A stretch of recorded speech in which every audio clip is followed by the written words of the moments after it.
Hey, what's going on, everybody? Cole, aka this is Trans Spirit Indigo. Thank you so much for being here. If you're new here, please hit the subscribe button, hit the like button on this video. It's very much appreciated. I'm going to talk about 3 different things that happen along your spiritual awakening.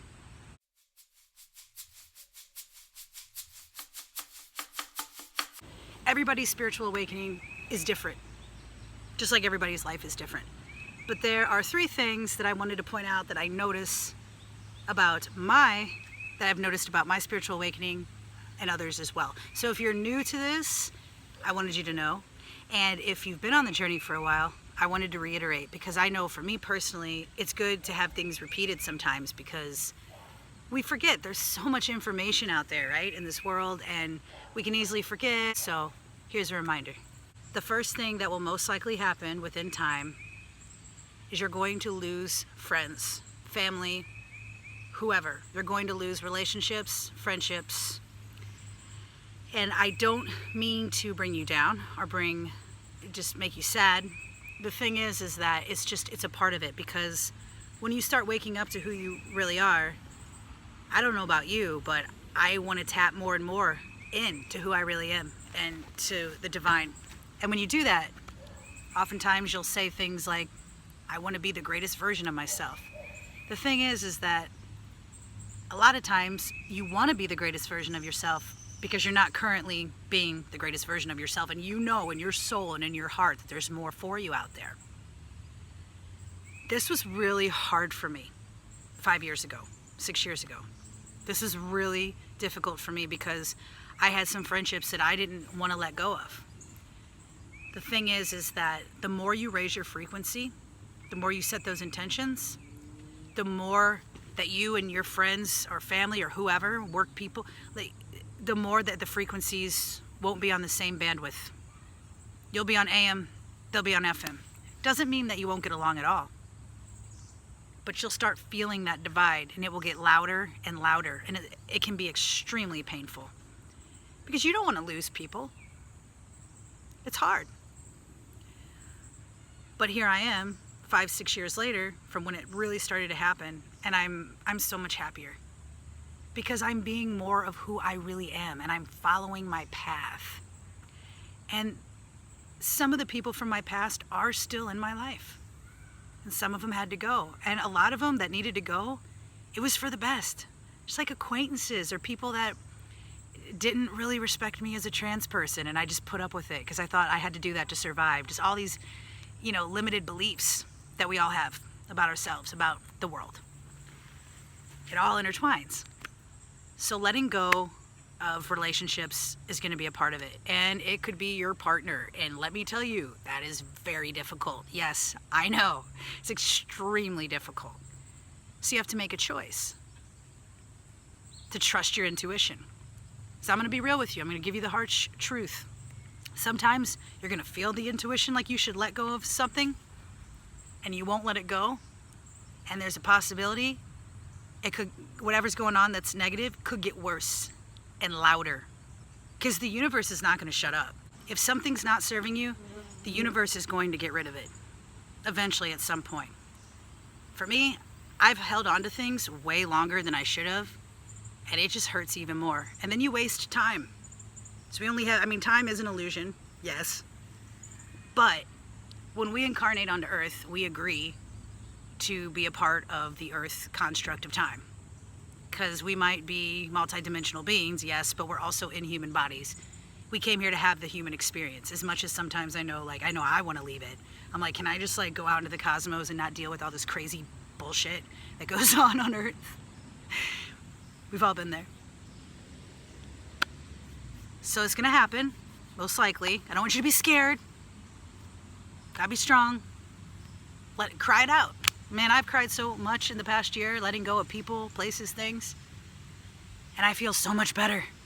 I feel so much better sitting here. So, that's number 1.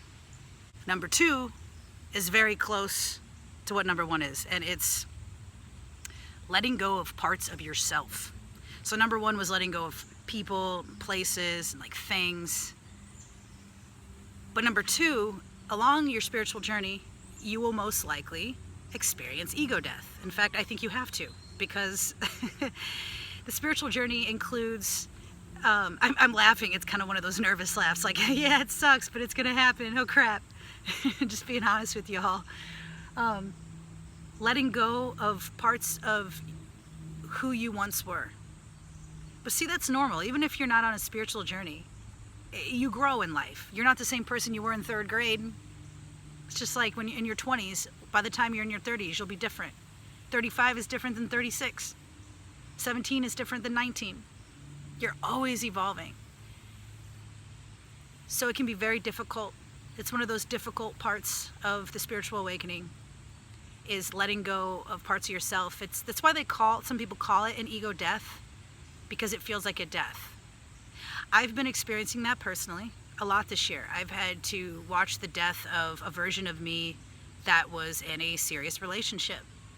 The version of me that did specific things for my career that, like most people, COVID has changed a lot of that. And I'm like, oh, that's not me anymore, even though it feels like it's me. Now I gotta find different ways to make my career happen. Stuff like that. And take time to reflect with it. There's nothing wrong with it. It's a part of the journey. I wanted to give these 3 things to also give you reassurance and love that you're not alone. Because it can feel really, really lonely sometimes. Number 3.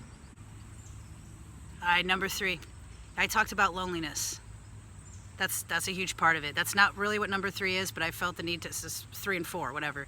But being lonely on a spiritual journey is completely normal. And I think very necessary, because you go inward. And when you go inward, you're the only one there, for the most part. You let people in sometimes that feel safe, and you discuss things. I have a few core friends that I discuss my innermost thoughts with, but it can be very lonely. And I want you to remember that you are not alone, that your angels and guides are always with you, and there will always be people along your path that you can connect with. It just may feel weird at first, because like for me, I used to be really extroverted and had all these acquaintances and a good handful of friends, and then they were just gone, most of them. And it was just like, oh my God, I feel so lonely. And I think, oh man, if it was like 10 years ago, I would just be so lonely I wouldn't be able to handle it. I feel differently now. I like being alone for the most part. Not always, but I like being alone because that's where creation happens. It's where I come up with ideas, songs, writing, videos, whatever. But anyway, I totally spaced, because number 3 wasn't about being alone. I just had to mention that.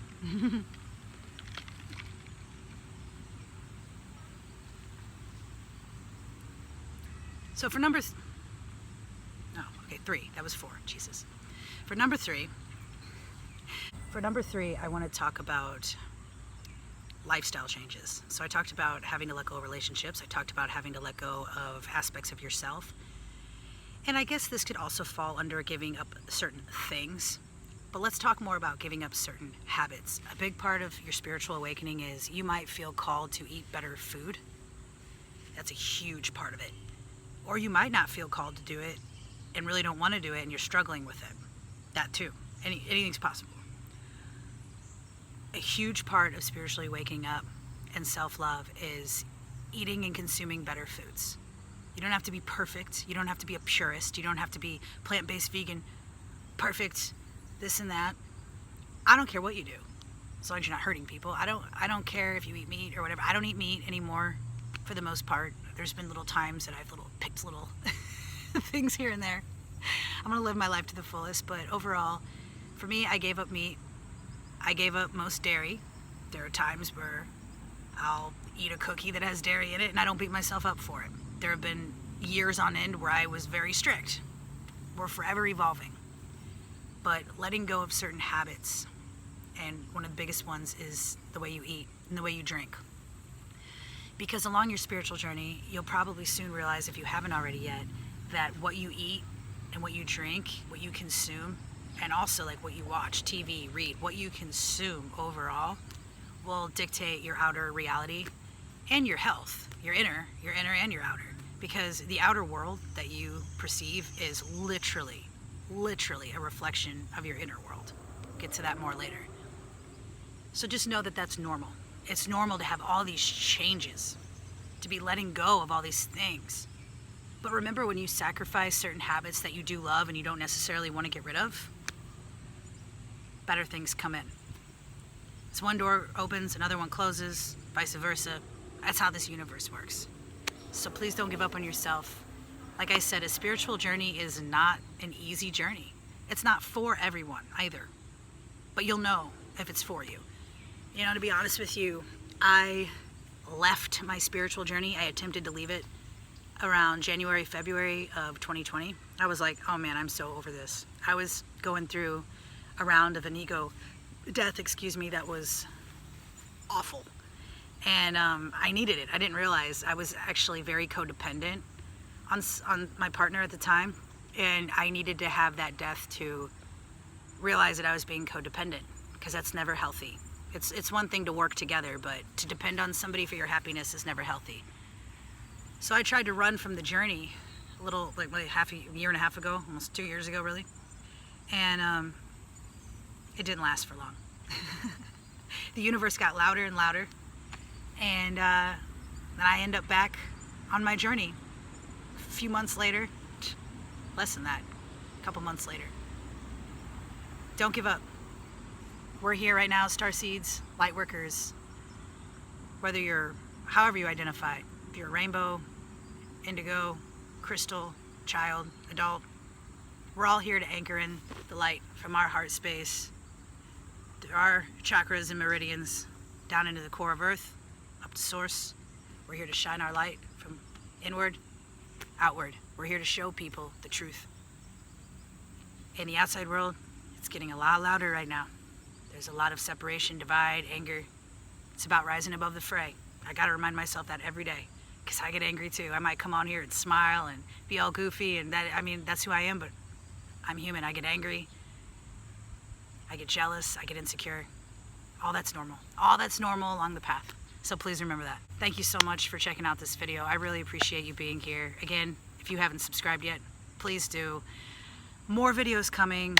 I feel like I should make some more angel number videos. Like I said, I've been quiet for a while. I'm feeling called more to share as the outside world gets weirder and weirder. I feel like I should share more of the messages that I receive and the experiences that I've had in hopes to help other people. For me, I have been helped so much along my journey by YouTubers that don't know who I am, by people on Instagram that don't know who I am, because they shared what they're experiencing, or they shared downloads that they received. So I thought, I want to do that too. I want to share. So here I am sharing. And again, thank you for being here. Much love, y'all.